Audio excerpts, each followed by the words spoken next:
दोस्तों, आज मैं एक हंस की कहानी बताने जा रहा हूँ जो कि बहुत अच्छी कहानी है। दोस्तों, वीडियो को पूरा देखना, ध्यान से देखना, बहुत ही मज़ा आने वाला है।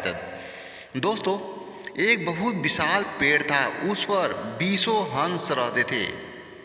उसमें से एक बहुत सियाना हंस था, बुद्धिमान और दूरदर्शी भी था। सब उसकी सबूत का आदर करते थे और ताऊ कहकर बुलाते थे। एक दिन उसने एक नन्ही सी बेल को पेड़ के तने पर बहुत नीचे लिपटा पाया। ताऊ ने दूसरे हंसों को बुलाकर कहा, देखो, इस बेल को नष्ट कर दो। एक दिन यह बेल हम सबको मौत के मुंह में ले जाएगा। एक युवा हंस हंसते हुए बोला, ताऊ, यह तो छोटी सी बेल हमें कैसे मौत के मुंह में ले जाएगी। बुद्धिमान हंस ने समझाया, आज यह तुम्हें छोटी सी लग रही है।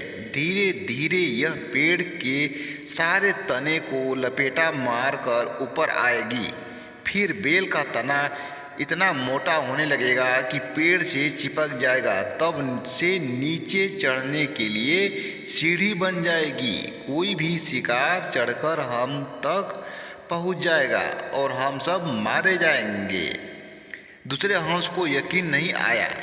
एक छोटी सी बेल कैसे सीढ़ी बनेगी। तीसरा बोला, ताऊ, आप तो एक छोटी सी बेल को खींचकर ज़्यादा ही लंबा बना रहे हैं। एक हंस बड़बड़ाया, ताऊ, अपनी अकल का रौब डालने के लिए ही अंट संट कहानियाँ बना रहे हैं।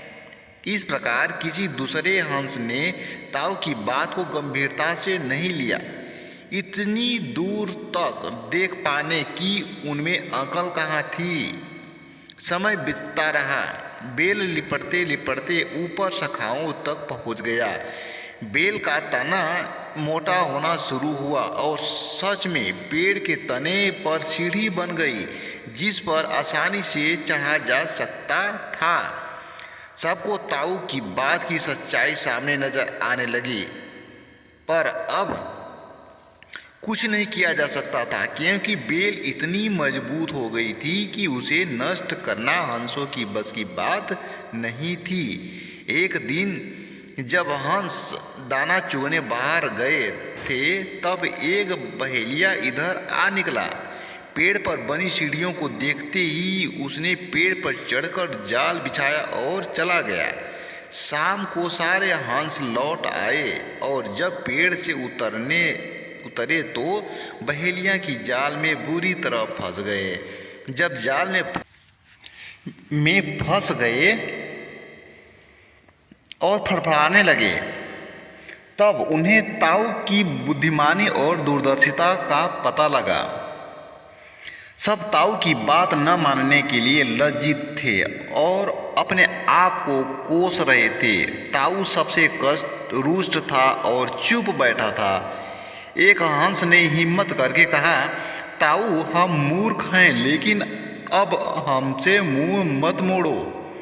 दूसरा हंस बोला, इस संकट से निकलने की तरकीब आप ही में बता सकते हैं। आगे हम आपकी बात कभी नहीं टालेंगे। जब सभी हंसों ने हामी भरी, तब ताऊ ने कहा, मेरी बात ध्यान से सुनो। सुबह जब बहेलिया आएगा, तब मुर्दा होने का नाटक करना। बहेलिया तुम्हें मुर्दा समझकर जाल से निकालकर जमीन पर रखेगा। वहीं भी मरे के समान पड़े रहना। जैसे ही वह अंतिम हंस को रखेगा, मैं सीटी बजाऊंगा। मेरी सीटी सुनते ही सब उड़ जाना। सुबह बहेलिया आया। हंसों ने वैसा ही किया जैसा ताऊ ने समझाया था। सचमुच बहेलिया सबको मुर्दा समझकर जमीन पर पटकता गया। सीटी की आवाज़ के साथ ही हंस उड़ गए। बहेलिया अवाक होकर देखता रहा।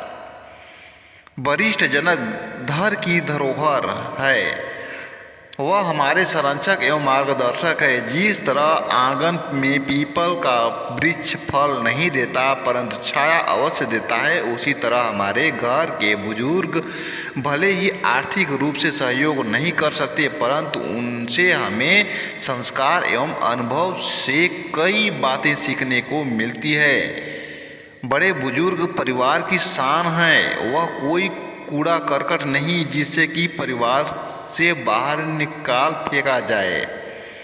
अपने प्यार से रिश्तों को खींचने वाले इन बुजुर्गों को भी बच्चे से प्यार और सम्मान मिलना चाहिए, अपमान और तिरस्कार नहीं। अपने बच्चों के खातिर अपना जीवन दांव पर लगा चुके इन बुजुर्गों को प्यार की ज़रूरत है। यदि हम इन्हें अपने परिवार में स्थान देंगे तो वह लाभान्वित होंगे। ऐसा न करने पर हम अपने हाथों अपने बच्चों को उस प्यार, संस्कार, आशीर्वाद व स्पर्श से वंचित कर रहे हैं। उनकी जिंदगी को संवार हो सकता है। याद रखिए, किराए से भले ही प्यार मिल सकता है परंतु आशीर्वाद व दुआएं नहीं। यह सब तो हमें माँ बाप से ही मिलती है। तो दोस्तों, अगर यह कहानी पसंद आ गई हो तो प्लीज़ वीडियो को लाइक करना, शेयर करना, चैनल को सब्सक्राइब जरूर करना दोस्तों। बाकी मिलते हैं किसी नेक्स्ट कहानी में। जब तक के लिए बाय बाय।